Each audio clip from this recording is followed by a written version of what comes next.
La jurisdicción se puede dividir. Contienda es todo lo que hay partes, hay demanda, hay denuncias, hay querellas, hay derechos controvertidos, ¿sí? Hay intereses contrapuestos. Pero no contienda, vamos a entender que hay dos aquí en nuestra legislación guatemalteca. Judicial, ¿sí? Cuando tramitan de un juez, pero que realmente no hay parte, sino que simplemente hay un solicitante, un promoviente, ¿sí? Aunque nuestra legislación a veces no hace la diferencia, y en notarial, en sede notarial. Aquí no hay contienda, ¿sí? ¿Por qué? Si hubiera contienda, el notario no puede conocer, porque nosotros solo tenemos que conocer si todos están de acuerdo. Entonces, la jurisdicción, y hago solo la referencia al licenciado Alvarado en su libro, establece también la disciplinaria o administrativa. Realmente yo considero que si es una potestad, yo considero que para nuestro curso lo vamos a vivir en este sentido, en estas dos.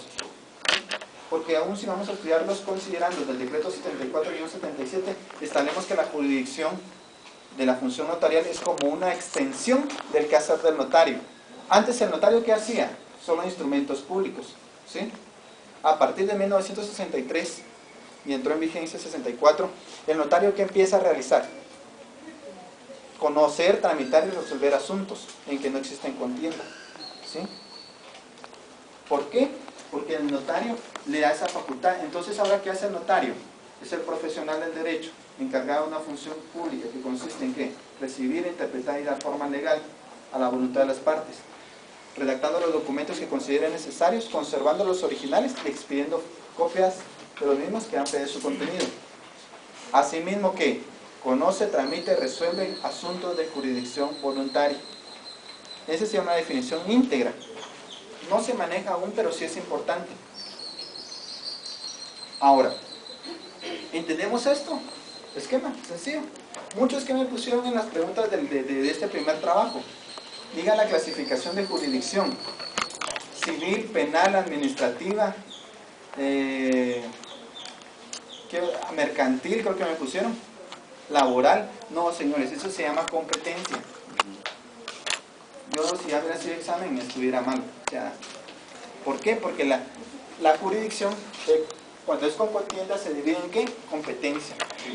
La competencia, diría un licenciado, si alguno recibió clases con él, es partir un pastel en fracciones, ¿verdad? Y a cada uno se le va a dar una porción, ¿sí?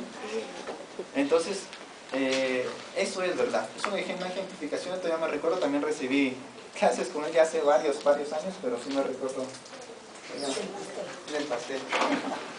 Va. Ahora, ya entendemos que es jurisdicción voluntaria, y a mi parecer, yo considero y aporto, estoy haciendo una observación no como un absoluto, sino que aporto que yo considero que hay una rama dentro del derecho notarial que se llama derecho notarial de jurisdicción voluntaria en sede notarial. ¿Por qué? Porque se le considera una rama, la doctrina se lo considera cuando ella tiene con sus propios ¿qué? Principios, tiene sus propias ¿qué? Doctrinas, tiene sus propias instituciones y por supuesto su propia normativa. Cuando una rama del derecho ya cumple con esas 4 características según la doctrina, se le puede empezar a considerar como ¿qué? Una rama. Ahora, ¿el derecho notarial tiene principios de sede notarial, de jurisdicción voluntaria? Sí. ¿Tiene doctrinas? Sí. ¿Tiene instituciones? Sí. ¿Y tiene normativa vigente especial? Sí. Sí. Entonces, yo puedo decir, y regresamos a aquel cuadro que les dibujé, entonces, el derecho notarial, ¿sí? De jurisdicción voluntaria, valga la redundancia, o podemos decir derecho notarial de jurisdicción voluntaria en sede, ¿sí? Se puede establecer como ese conjunto nuevamente normas, principios, doctrinas, instituciones que regulan asuntos en que no hay contienda, ¿verdad? En los cuales el notario conoce, tramita y lo resuelve, y los cuales no producen ¿qué? Cosa juzgada. ¿Por qué? Porque si no hay controversia, aquí no podemos hablar de una cosa juzgada o ejecuturiada, ¿sí?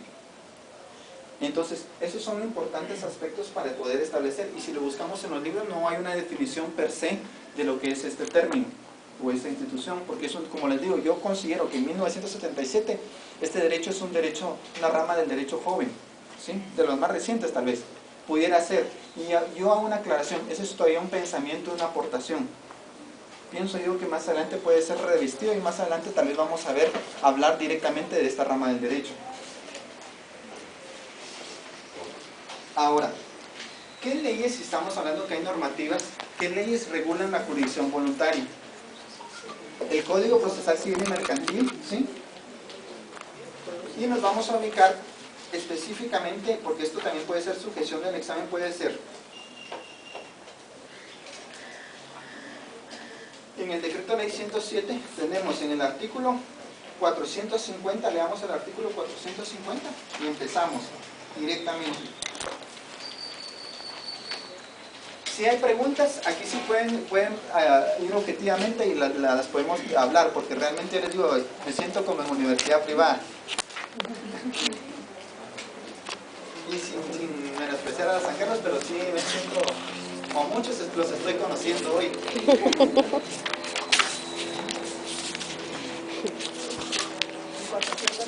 Leámoslo. Artículo 450. Objeto del proceso sucesorio.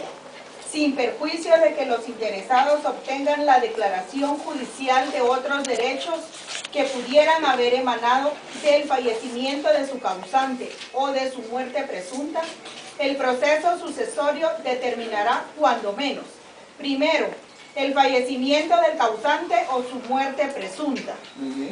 Segundo, los bienes relictos. Tercero, las deudas que gravan la herencia. Cuarto, los nombres de los herederos. Quinto, el pago de impuesto hereditario. Y sexto, la partición de la herencia. Muy bien. Otra aportación que yo empiezo, ya que estamos empezando a ver la materia de leyes. Señores, cuando ustedes vayan a trabajar jurisdicción voluntaria, yo les aconsejo que tienen que estar bien entendidos de la normativa que respalda cada asunto. ¿Por qué? Si ustedes solo muchas veces se guían por lo que les pasa al compañero, o lo que hay en libros, que no es malo, pero sí debe estar complementado y sustentado en ley, les va a ayudar mucho más. Y les digo, tienen que tener claro en dónde está para poder... Qué bueno que fuera solo, fíjese que falleció tal persona y quiero que me transmita un intestado licenciado. Qué bueno que así viniera un proceso. Muchas veces en un intestado se da la situación en que falleció la persona, ¿sí? Pero tenía 2 hijos y una esposa, o ni siquiera solo estaban unidos de hecho, ¿sí? Ni de hecho, una unión de hecho, pero no declarada. Ya falleció uno de los hijos y hay 2 hermanos, y ese hijo tenía otros dos hijos, la tercera generación podemos decir. Uno está en Guatemala y otro está en Estados Unidos, ¿sí? Así es como vienen los casos a veces. ¿Y qué hay que hacer ahí? Primero, si no hay una declaración, ¿qué tendríamos que hacer? Una declaración de un hecho post-mortem, primerito. Y aparte, aunado eso, que uno de los hijos no coincide el apellido con uno de los padres, con el padre, por una tilde. Así bien. Esa declaración post-mortem es a lo que le denominan incidente post-mortem. En esa jurisdicción sí tiene que ser declarado para que pueda ser legitimado en acción. Va. ¿Qué más ahí tendríamos que aclarar? Ahí pueden entrar los hijos del hijo fallecido, pueden entrar a heredar, ¿por qué? Por representación, ¿sí? Un porcentaje de la parte alícuota que le correspondiera a su padre. Pero uno está en los Estados Unidos, ¿qué tiene que hacer? Otorgar mandato para que lo representen acá. ¿Verdad que ya se está complicando? ¿Va? Y una de las tildes está mala. Tenemos que ver quién está equivocado, si es del padre o de él. Si es el del padre, tendríamos que ver qué sucede en un bien inmueble, por decirlo así. Si es del hijo, hacemos una enmienda, ¿verdad? En el RENAP. Pero se dan cuenta, y eso es un trabajo arduo. Y ahí es cuanto lo que se cobra en jurisdicción voluntaria, que pueden hasta llegar a cobrar 20.000, 30.000, 40.000 quetzales por un proceso, ¿verdad? Y una masa hereditaria de 4 o 5 bienes inmuebles, ¿verdad? Pero hay que tener la técnica. Y pueden ser simultáneos, procesos simultáneos, porque también puede darse, ¿verdad? Pero se dan cuenta que no solo es así que... Pero tienen que tener la normativa. Entonces la enseñanza es... Tienen que unir la ley, porque los libros no van a encontrar un formato específico para cada caso. Tienen que ser ustedes los peritos, arquitectos de su jurisdicción, de su proceso de jurisdicción voluntaria. Los libros son una guía. Y la ley es ese parámetro que nos da. ¿Entendemos?